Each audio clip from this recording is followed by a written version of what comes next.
All right, let's talk about shopping in China. Ever get that feeling you're paying way more than you should be? Well, we're gonna learn one simple phrase that can instantly change that.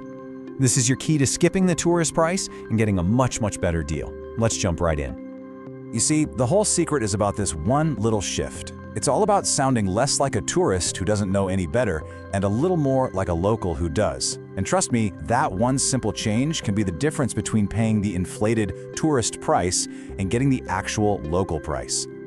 Okay, so let's set the scene. We'll call this first part the bargaining standoff.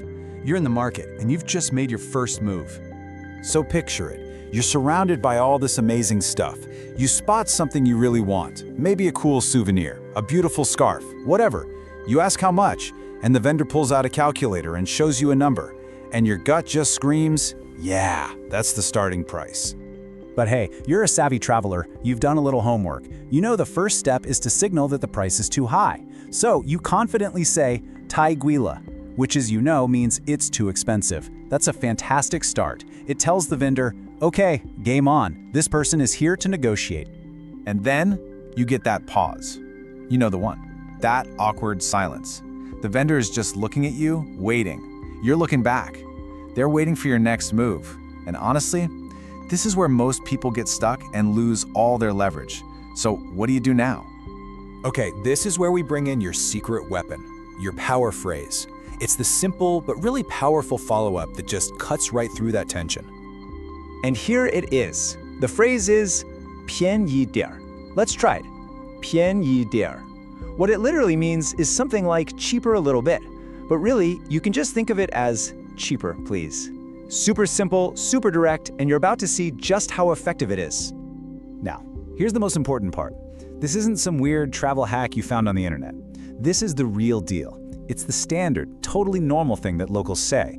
So when you use it, you're not just speaking a few words of Chinese. You're showing that you get the culture. You get the whole dance of bargaining.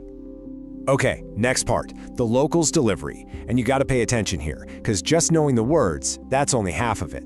The real magic, the thing that gets you that local price, is all in how you say it.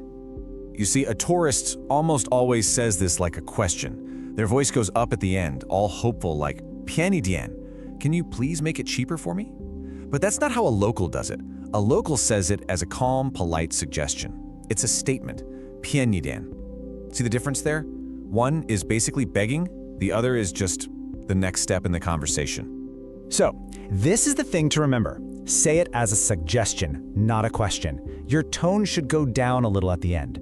You're not asking for permission, you are simply stating the next logical step. And this isn't rude, not at all. It just shows confidence. And that confidence is what signals that you know what you're doing. All right, let's bring this all home. Here's your takeaway, the whole strategy you can put in your pocket and use right away. Just think of it like a simple 1-2 punch for bargaining. Step 1, you state the problem. Tai Guila, hey, this is too expensive. Step 2, you suggest the solution. 便宜点, make it cheaper, please. Problem, solution. It's really as simple as that. That's it. That's your new go-to move. It's amazing how two little phrases said with just a bit of confidence can completely change the game. You're no longer a hesitant tourist, you're a savvy shopper. So practice it, get comfortable with it, and go get yourself a better deal. So, there you have it. I really hope that was helpful. Now I'd love to hear from you. What other situations in China trip people up? Maybe ordering at a restaurant? Or trying to grab a taxi? Drop a comment and let me know what we should break down next. Thanks for tuning in.